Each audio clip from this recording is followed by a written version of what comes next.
Kita masih dalam serial firman Tuhan, yaitu mengenai Tuhan yang membukakan pintu-pintu bagi kita. Sama-sama kita katakan, Tuhan bukakanlah pintu bagi saya. Amin. Saya berdoa itu yang dijadikan bagi kita semuanya. Amin. Haleluya.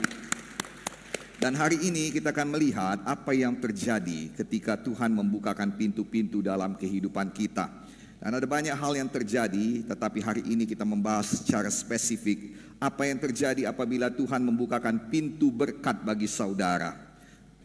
Apa yang terjadi ketika Tuhan membukakan pintu-pintu di dalam kehidupan kita? Yang pasti ada mukjizat, yang pasti ada perubahan hidup. Tetapi apa efeknya bagi kita semuanya? Hari ini biarlah kita tahu bagaimana Tuhan membukakannya dan bagaimana yang jadi pada kita dan apa yang menjadi tujuan dan fungsi bagi kita setelah Tuhan membukakan pintu-pintu. Bagaimana cara kita agar Tuhan berkenan membukakan pintu-pintu, khususnya hari ini pintu berkat bagi kita semuanya. Nah, Bapak Ibu Saudara-saudari, mari kita lihat Wahyu 3 ayat 7 sampai 8. Wahyu 3 ayat 7 sampai 8 dikatakan, dan tuliskanlah kepada malaikat jemaat di Philadelphia, inilah firman dari yang kudus, yang benar, yang memegang kunci Daud. Semua berkata kunci Daud. Nah, saudara kasih dalam nama Yesus, apabila ia membuka, tidak ada yang dapat menutup. Apabila ia menutup, tidak ada yang dapat membuka. Aku tahu pekerjaanmu, lihat, aku telah membuka pintu bagimu yang tidak ditutup oleh seorang pun. Aku tahu kekuatanmu tidak seberapa, namun engkau menuruti firmanku dan engkau tidak menyangkal namaku. Bapak Ibu Saudara-saudari, kalau kita sudah mendengarkan firman Tuhan minggu yang lalu dan 2 minggu yang lalu, bahwa Tuhan tahu pekerjaan kita. Sejak kecil kita diberitahu bahwa Tuhan tahu pekerjaan kita yang buruk. Tuhan tahu dosa-dosa kita. Sehingga kita takut menghadap kepada Tuhan. Kita mempunyai image bahwa Tuhan itu adalah Tuhan yang menghukum. Ya, memang benar Tuhan tahu dosa kita. Dan untuk itulah dia turun dari sorga ke dunia ini untuk menebus dosa saya dan saudara. Dia tahu dosa kita. Dia tahu akibat dosa kita. Tetapi dia sediakan jalan keluar bagi dosa. Dan kalau kita percaya, Alkitab berkata barang siapa yang percaya kepadanya tidak akan binasa karena akibat dosa, melainkan beroleh hidup yang kekal. Alkitab berkata kalau kita percaya dalam hati kita, mengaku dengan mulut kita Yesus Kristus adalah Tuhan, maka kita diselamatkan. Mari kita sama-sama berkata, saya percaya Yesus adalah Tuhan. Yang sungguh-sungguh percaya katakan saya ya Tuhan. Maka sesuai kebenaran firman Tuhan, saudara dan saya sudah diselamatkan. Begitu mudah keselamatan, kenapa? Karena bagian yang sukar telah diambil oleh Tuhan. Amin saudaraku. Tetapi bukan berarti kalau PR kita sudah dikerjakan, maka kita tidak belajar apa-apa. Saudara, bukan berarti kalau bagian yang sukar sudah dikerjakan, maka kita tidak melakukan apapun. Bukan berarti demikian. Tuhan mau kita melakukan bagian kita. Tuhan mau kita melakukan bagian kita tanpa perlu terpikir akan masa lalu kita yang buruk. Tanpa perlu diganggu oleh dosa-dosa di sekeliling kita. Karena Tuhan berkata, percayalah bahwa dosamu sudah diampuni. Amin. Nanti saya bawakan ayat itu kepada saudara. Tapi satu perkara yang pasti, ada bagian kita. Tuhan tahu pekerjaan kita, itu juga artinya Tuhan tahu pergumulan kita. Tuhan tahu perjuangan kita. Tuhan tahu pekerjaan-pekerjaan yang baik yang kita lakukan. Tuhan tahu kita sudah setia tetapi belum ada yang menghargai. Tuhan tahu kita sudah bekerja keras tetapi pengangkatan belum datang. Dan firman Tuhan berkata, lihat aku telah membukakan pintu-pintu kepadamu. Dan saya berdoa itu jadi kepada saudara juga. Haleluya. Tapi hari ini saya ajarkan kepada saudara satu perkara lagi. Tuhan berkata, aku tahu pekerjaanmu dan aku tahu kesanggupanmu tidak seberapa. Kenapa? Karena Tuhan juga tahu bahwa dalam hati kita punya visi. Tuhan tahu bahwa di dalam hati kita mau mengerjakan sesuatu yang besar. Tuhan tahu pekerjaan kita dan Tuhan tahu kemampuan kita tidak seberapa. Tuhan tahu kita mau membangun gereja dan Tuhan tahu keuangan kita tidak seberapa. Tuhan tahu ada orang-orang yang menutup pintu, tetapi firman Tuhan berkata, lihat, jangan lihat kepada mereka yang menutup pintu, tetapi lihat, aku telah membuka pintu kepadamu dan kepada saya juga. Haleluya. Tuhan kita adalah Tuhan dari segala sumber kehidupan kita. Amin. Markus 3 ayat 10 berkata, sebab ia menyembuhkan banyak orang, sehingga semua penderita penyakit berdesak-desakan kepadanya hendak menjamahnya. Haleluya. Lukas 4:40 berkata, ketika matahari terbenam dibawalah semua orang membawa kepadanya orang-orang sakitnya yang menderita berbagai macam-macam penyakit. Ia meletakkan tangannya atas mereka masing-masing dan menyembuhkan mereka. Ada Roh Kudus yang menghidupkan tubuh-tubuh yang fana. Amin. Banyaklah berbahasa roh. Penuhlah dengan Roh Kudus setiap saat. Kiranya Tuhan menyembuhkan saudara kita semuanya. Tuhan juga memberikan pada kita kesehatan, kekuatan. Yang sukacita katakan amin. Mari sama-sama kita katakan, Tuhan bukalah pintu kesembuhan bagi saya. Dijadikalah untuk kemuliaan nama Tuhan. Haleluya. Tuhan Yesus mau membuka pintu-pintu kebebasan. Tidak peduli seberapa kuat ikatan pada orang itu. Tidak peduli seberapa banyak setan yang merasuknya. Ketika Tuhan membukakan pintu kebebasan, sesungguhnya kebebasan itu datang kepada kita semuanya. Setan boleh membanggakan diri, nama kami legion karena kami banyak. Jelas dikatakannya, nama kami legion karena kami banyak. Karena kami banyak. Oh, banyak kesusahanku Pak Pendeta. Banyak utangku Pak Pendeta. Rasanya nggak bisa lepas lagi dari utang ini. Baru dibayar satu, dua lagi datang. Mau bayar yang satu kita harus berutang kepada dua orang. Oh Pak Pendeta, nggak bisa lepas dari hutang. Nggak bisa lepas dari kesedihan. Alasan kenapa kau tidak bisa keluar dari hutangmu, karena pintu itu belum terbuka. Alasan mengapa kau tidak bisa keluar daripada jomblomu, karena pintu belum terbuka. Di Gerasa, setan membanggakan dirinya karena kami banyak. Banyak kami, bukan satu di dalam ini, banyak. Ada marah, ada dendam, ada sakit hati. Oh, ada kekhawatiran, ada tekanan. Banyak kami di dalam. Tapi Yesus berkata, pergi. Satu kata saja, semua dendam habis, semua kekhawatiran habis, semua kebimbangan habis, semua sakit hati habis. Lihat betapa berkuasanya Yesus kita. Haleluya. Lukas 8 ayat 35 sampai 36 itu mengatakan tentang orang yang ada di Gerasa itu. Dikatakan, dan keluarlah orang-orang untuk melihat apa yang telah terjadi. Apa rupanya telah terjadi? Mereka datang pada Yesus dan menjumpai orang yang telah ditinggalkan setan-setan itu duduk di kaki Yesus. Dia sudah berpakaian, sudah waras. Maka takutlah mereka. Saudara, bertahun-tahun. Oh, kalau saya baca ayat di atasnya dikatakan, ia selalu menyakiti dirinya sendiri. Itu perbuatan setan. Setan bukan hanya menyakitimu, tetapi setan membuat engkau menyakiti dirimu sendiri. Setan bukan hanya menyakiti keluargamu, tetapi setan membuat engkau menyakiti keluargamu sendiri. Setan bukan hanya menyakiti keuanganmu, tetapi setan membuat engkau bodoh sehingga engkau merusak keuanganmu sendiri. Itu pekerjaan setan. Dan itulah cara setan untuk mengikat saudara tetap ada padanya. Sayang, dia sudah lama menderita. Alkitab berkata bahwa dia melolong tengah malam. Apakah jiwanya melolong dan meminta tolong kepada Tuhan, saya tidak tahu. Tapi kalau saudara baca ayat ini benar-benar, saudara perhatikan betul-betul bahwa Yesus spesial menyeberang.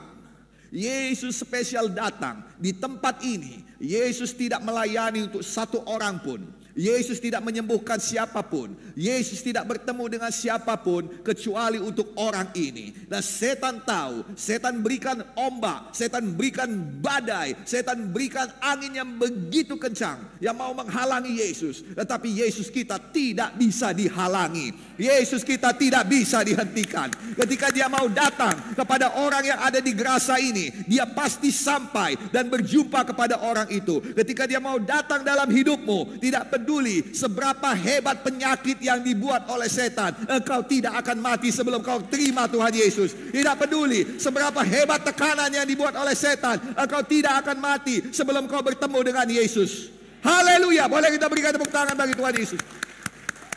Tidak peduli seberapa banyak hutangmu, engkau tidak akan mati sebelum engkau berjumpa dengan Yesus. Usahamu tidak akan mati, keuanganmu tidak akan mati.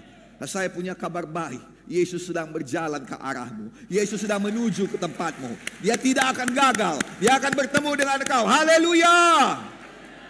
Nah, saudara kasih dalam nama Tuhan Yesus Kristus, satu kata, orang ini bebas. Lukas 13 ayat 11 sampai 13, pintu kebebasan. Amin. Di situ ada wanita yang sudah 18 tahun sakit karena roh jahat ada dalam dirinya. Ada wanita yang sudah 18 tahun sakit karena roh jahat ada dalam dirinya. Setiap kali ada roh jahat, ada aja penyakitmu. Setiap kali roh jahat pergi, ada aja mukjizat. Yang mengerti katakan amin. Jadi kalau sudah ada mulai sakit-sakit, artinya saudara ada roh jahat yang berusaha menguasai engkau. Berkali-kali. Nah, dengar baik-baik. Mari kita sama-sama usir. Jangan tunggu. Kalau saudara, hacu dalam nama Yesus. Pegang dada saudara, katakan dalam nama Yesus. Amin. Ada yang tidak normal dalam tubuh saudara. Jangan katakan biasa. Lalu cari alasannya. Setan paling senang kalau kau cari alasan. Alkitab mengatakan 18 tahun. 18 tahun saudara, anakmu sudah anak gadis. Yang mengerti katakan amin. Ada setan dalam dia. Dan dia 18 tahun menekan dia. Wanita itu bungkuk dan sama sekali tidak dapat berdiri tegak. Setan yang membuat pikiranmu bungkuk. Setan yang membuat badanmu bungkuk. Setan yang membuat usahamu bungkuk. Setan yang membuat keuanganmu bungkuk. Dan tidak pernah bisa berdiri tegak walau apapun yang kau usahakan. 18 tahun. Dan yang paling hebat dikatakan dia ada di rumah Allah. Berarti dia orang yang setia. Setia dia 18 tahun tapi gak kaya-kaya juga. Setia dia 18 tahun tetapi gak sembuh-sembuh juga. Kasihan. Jangan jadi kau orang yang kasihan. Jadilah kau orang yang mengasihani. Yang mengerti katakan amin. Ketika Yesus melihatnya, inilah luar biasa. Yesus lihat. Oh, saya dengarkan, perhatikan baik-baik perkataan ini. Bukan dikatakan Yesus tahu, dia lihat. Bagaimana mungkin dia bisa lihat kalau seorang itu bungkuk? Dan setiap kali Yesus datang ada banyak orang yang mengerti katakan amin. Begitu banyak orang dan dahulu tidak ada podium. Yang mengerti katakan amin. Dan Yesus sedang berdiri, orang duduk, orang berdiri. Dan wanita ini tidak bisa ada di tengah kerumunan laki-laki. Laki-laki harus paling depan. Wanita di belakang dan dia bungkuk. Dia sudah berdiri pun kalau diangkat tangan pun seberapalah tinggi ya tangannya bisa diangkatnya. Yang mengerti katakan amin. Tidak ada harapan untuk bisa ditemukan oleh Yesus. Tetapi dengar, inilah dia firman Tuhan tadi. Lihat, aku telah membuka pintu bagimu. Kenapa? Karena aku tahu. Yesus mau mengatakan ini, walaupun kau tidak terlihat orang lain, aku bisa melihatmu. Walaupun kesetiaanmu tidak terlihat orang lain, aku bisa melihatmu. Walaupun penderitaanmu tidak terlihat orang lain, aku bisa melihatmu. Walaupun kesusahanmu tidak terlihat orang lain, aku bisa melihatmu. Amin. Alkitab berkata Yesus melihat. Dan dia berseru. Dan dia teriak. Amin. Dia berkata, perempuan, lepaslah dari penyakit. Oh, dan saudara lihat sambungannya. Lalu Yesus meletakkan tangannya ke atas wanita itu. Dan pada saat itu juga ia berdiri tegak lalu memuji Allah. Saya tidak tahu bagaimana kejadiannya, tapi saya bisa bayangkan. Ketika Yesus berkata, ibu, bebaslah kau. Ibu ini terkejut. Dan dia melihat ke depan. Dan sesuatu jadi dalam dirinya. Dia katakan, today is my day. Hari ini adalah harinya aku. Dengarkan, malam ini adalah malamnya engkau juga. Malamnya engkau juga. Haleluya. Maka saya bisa bayangkan dari tengah kerumunan itu dia merengsek maju, belum tegak, belum, tetapi dia merengsek maju dan dia tunjukkan imannya kepada Yesus. Oh, dia berkata, aku sembuh. Yes, aku sembuh. Ya, aku bebas. 18 tahun aku tunggu. Lalu dia maju dan saya percaya Yesus tidak tinggal di podium kalaupun ada podiumnya. Yang mengerti katakan amin. Yesus akan datang menyambutnya. Nah, mungkin mereka ketemu di tengah dan Yesus letakkan tangannya. Dan Alkitab berkata, seketika itu juga. Sayang, saya berdoa, ada tangan Tuhan yang diletakkan padamu. Ada tangan Tuhan yang diletakkan padamu. Ada tangan Tuhan yang diletakkan pada kita. Supaya apa? Oh Tuhan, Tuhan tahu ada hal-hal yang sudah lama ku kejar. Tuhan tahu ada hal-hal yang lama kau doakan. Tuhan tahu ada hal-hal yang lama kau perjuangkan. Haleluya. Mungkin kau tidak bisa kasih tahu pada orang, tetapi engkau tetap ke gereja. Engkau tetap bertepuk tangan memuji Tuhan. Engkau tetap berdoa. Tetapi ada hal-hal yang kau perjuangkan sudah lama. Yang mengerti katakan amin. Saya berdoa Tuhan meletakkan tangannya atasmu. Tuhan meletakkan tangannya atasmu. Haleluya. Seketika itu juga apa yang dicarinya didapatnya. Apa yang dirindukannya didapatnya. Tegak dia berdiri. Dan dia memuji Tuhan. Saya berdoa malam ini engkau pulang dengan pujian yang luar biasa kepada Tuhan. Terima kasih Tuhan. Haleluya. Pintu-pintu pengampunan dibukakan. Amin. Yohanes 8 ayat 11. Di manakah orang yang mau menghukum kau tadi? Gak ada lagi Tuhan. Lalu Yesus berkata, aku pun tidak menghukum engkau. Pergilah. Dan jangan berbuat dosa lagi dari sekarang. Kalau saya berpikir ini adalah salah satu ayat yang paling indah di Alkitab. Di mana perempuan ini sudah tidak dapat berkata-kata lagi. Di mana perempuan ini sudah tidak dapat membela diri lagi. Memang dia terbukti salah. Memang dia terbukti jahat. Memang dia terbukti melanggar hukum. Dan memang dia pantas untuk dijatuhi hukuman. Tapi ada di dalam hati ini berkata, kasihlah aku kesempatan kedua. Dan kesempatan kedua itu tidak didapat dari manusia. Tidak didapat dari imam besar. Tidak didapat daripada pelayan-pelayan di sinagoge. Tidak didapat daripada hukum Taurat. Tetapi puji Tuhan dia dibawa ke depan seseorang yang bisa membuka pintu pengampunan padanya. Haleluya. Dia dibawa ke depan Yesus.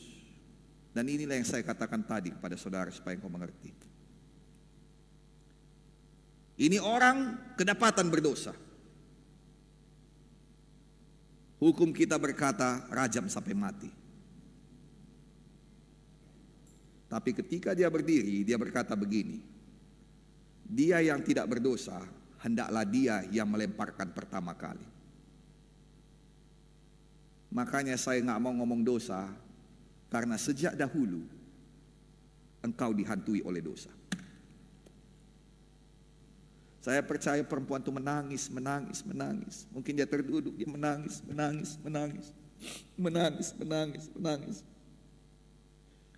Yesus berkata, di mana orang-orang yang mau melempar kau tadi? Di mana orang-orang yang mau membunuh kau? Di mana orang-orang yang menekan engkau? Dia menangis dan dia mulai lihat.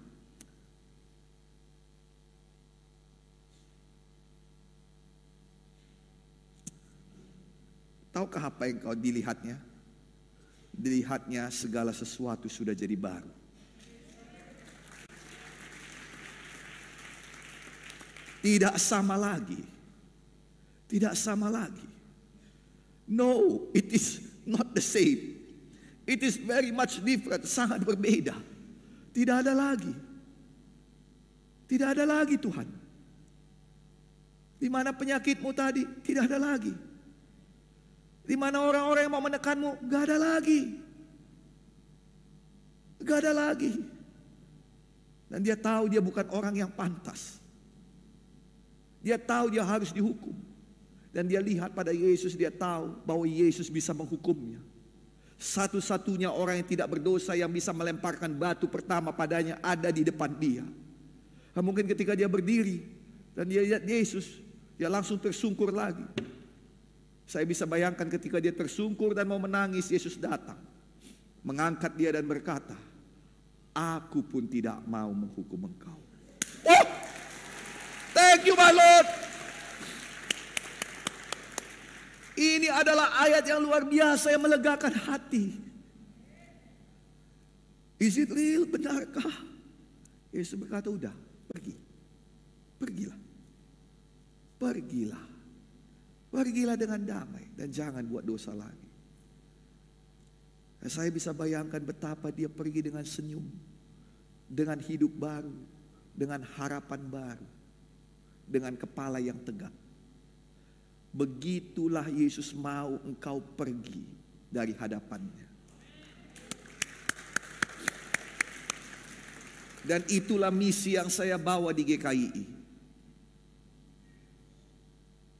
Aku tidak mau kau datang dan kau pergi sama. Engkau datang dengan air mata, engkau pulang meraung-raung. Enggak, itu bukan GKII. Engkau datang dengan air mata, engkau pulang dengan senyum. Itu GKII yang baru. Itu Yesus. Dan kita anak Yesus yang mengerti, katakan amin. Nah saudara, pintu keselamatan. Pintu keselamatan, Markus 5 ayat 34, maka katanya kepada perempuan itu yang sudah 12 tahun sakit pendarahan, hai anakku, imanmu telah menyelamatkan engkau. Pergilah dengan selamat dan sembuhlah daripada penyakitmu. Haleluya. Haleluya. Nah pintu pengampunan tadi juga saudara, dikatakan tadi, mohon maaf, Matius 9 ayat 2. Maka dibawa oranglah kepada seorang yang lumpuh yang terbaring di tempat tidurnya. Sebenarnya ini maksudnya sama, bukan sama, berhubungan dengan yang tadi. Maka dibawalah kepada seorang lumpuh yang terbaring di tempat tidurnya. Ketika Yesus melihat iman mereka, berkatalah ia kepada orang lumpuh itu, percayalah hai anakku, dosamu sudah diampuni. Saya ulangi sekali lagi, percayalah hai anakku, dosamu sudah diampuni. Kenapa dikatakan Yesus demikian? Karena banyak orang yang gak percaya dosanya diampuni. Dan itulah GKI yang lama. Ada masalah, ada kemalangan, apa dosamu? Itu sebabnya Tuhan berkata, saudara, ketika kita jatuh ada Dia di sana. Dan yang paling banyak menghukum adalah gereja. Saya tidak memurah-murahkan dan juga saya tidak mengizinkan dosa. Yang mengerti katakan amin. Tapi saya mau berkata dan memberikan jaminan seperti Yesus tadi, bahwa kita bisa tetap maju. Tuhan Yesus berkata, percayalah dosamu sudah diampuni. Karena ini adalah dasar daripada iman. Amin. Bagaimana nama Tuhan dimuliakan, orang itu tidak tetap lumpuh. Apa yang lumpuh padamu hari ini? Percayalah bahwa dosamu sudah diampuni. Maka bangun, bangkit, angkat tilammu dan berjalan.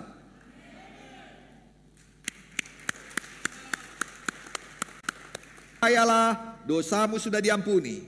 Dan ketika kau percaya, dari imanmu itu ada sozo, ada keselamatan, ada kesembuhan, ada perlindungan, dan ada hal-hal yang lebih baik. Yang sukacita katakan amin. Saudara kasih, dalam nama Yesus, pintu-pintu pengertian dibukakan. Ya, Matius 7 ayat 29, sebab ia mengajar mereka sebagai orang yang berkuasa, tidak seperti ahli-ahli Taurat mereka. Ya, jadi ada perbedaan, ada pengertian. Pintu-pintu berkat. Haleluya.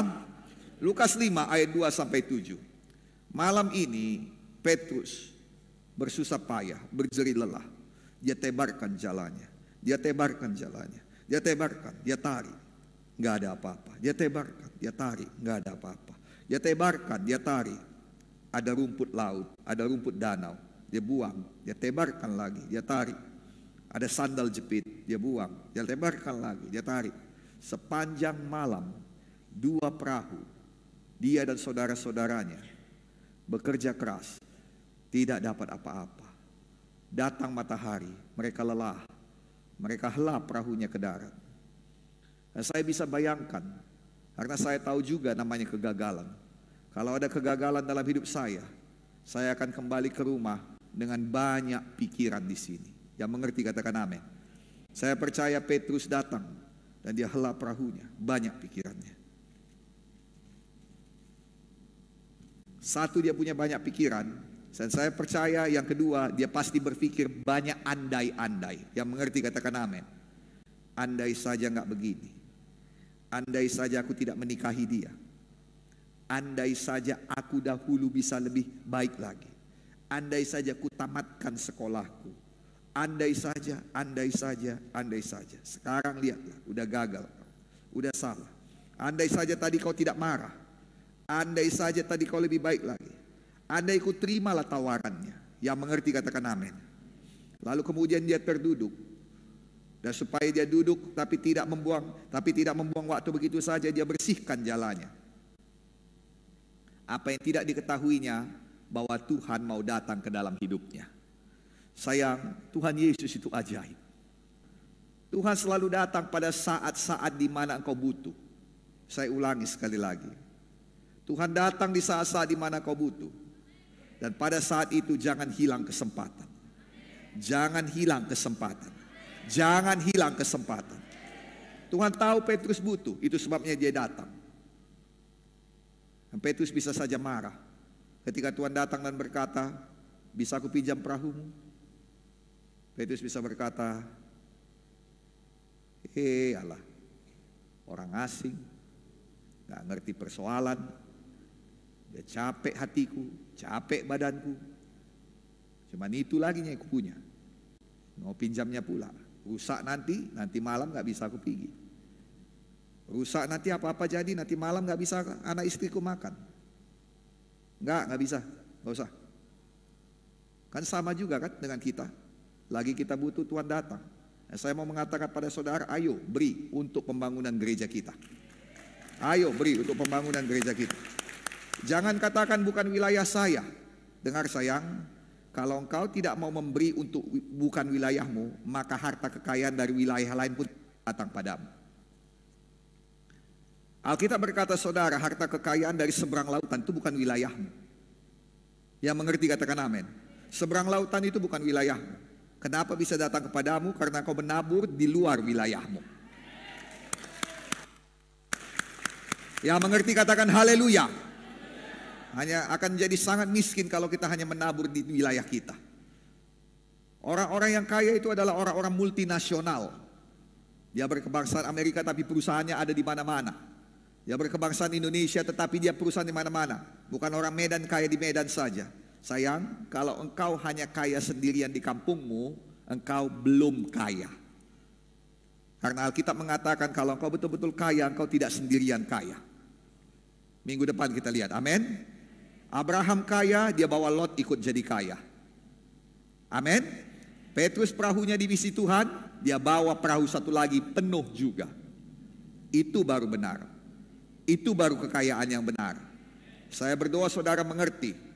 Haleluya. Saudara diberkati Tuhan. Ada teman-teman kita di Percut yang butuh berkat itu. Ayo kita berkati sama-sama. Mereka tidak akan mampu membangun tanpa saudara. Kalau kita kutip pun iuran atau kita katakan semuanya apa, mereka akan bekerja keras. Itu tanah mereka kerjakan. Itu tanah saudara mereka bersihkan. Saya sampai terharu. Tidak ada saya suruh. Tapi begitu bersemangat mereka. Haleluya. Mari kita sama-sama berkorban untuk itu. Tuhan akan bukakan jalan bagimu. 2 ayat terakhir, nah dengarkan. Yesaya 60 ayat 5 sampai 7. Tidak pernah bisa dipisahkan kekayaan saudara dengan pemberian kepada rumah Tuhan. Tidak pernah bisa dipisahkan. Lihat buku Maleaki. Bawalah persembahan persepuluhanmu itu ke rumahku, supaya ada makanan di rumahku, dan ujilah aku apakah aku tidak membukakan tingkap-tingkap di langit kepadamu sehingga engkau gak tahan karena besarnya kelimpahan yang kuberikan padamu. Haleluya. Tidak pernah sekalipun kekayaanmu dipisahkan daripada pemberianmu kepada rumah Tuhan. Gak pernah. Hari ini kita lihat bagian kita apa? Bagian kita memberi sukacita. Bagian kita apa? Bagian kita memberi untuk wilayah-wilayah lain juga, supaya harta kekayaan wilayah lain juga datang kepada kita. Ya, sukacita katakan haleluya. Jadilah itu di dalam nama Yesus. Mari sama-sama kita berkata, Tuhan bukakanlah pintu-pintu berkat dalam kehidupan saya. Dalam nama Yesus diberkatilah dan diberkatilah dalam nama Yesus. Haleluya. Ada banyak yang mau saya ceritakan, waktu saya sudah habis. Mari kita sama-sama bangkit berdiri. Ini adalah sebagian daripada pintu-pintu yang akan dibukakan Tuhan dalam hidup saudara. Saya berdoa itu dijadikan Tuhan. Yang sukacita katakan amin.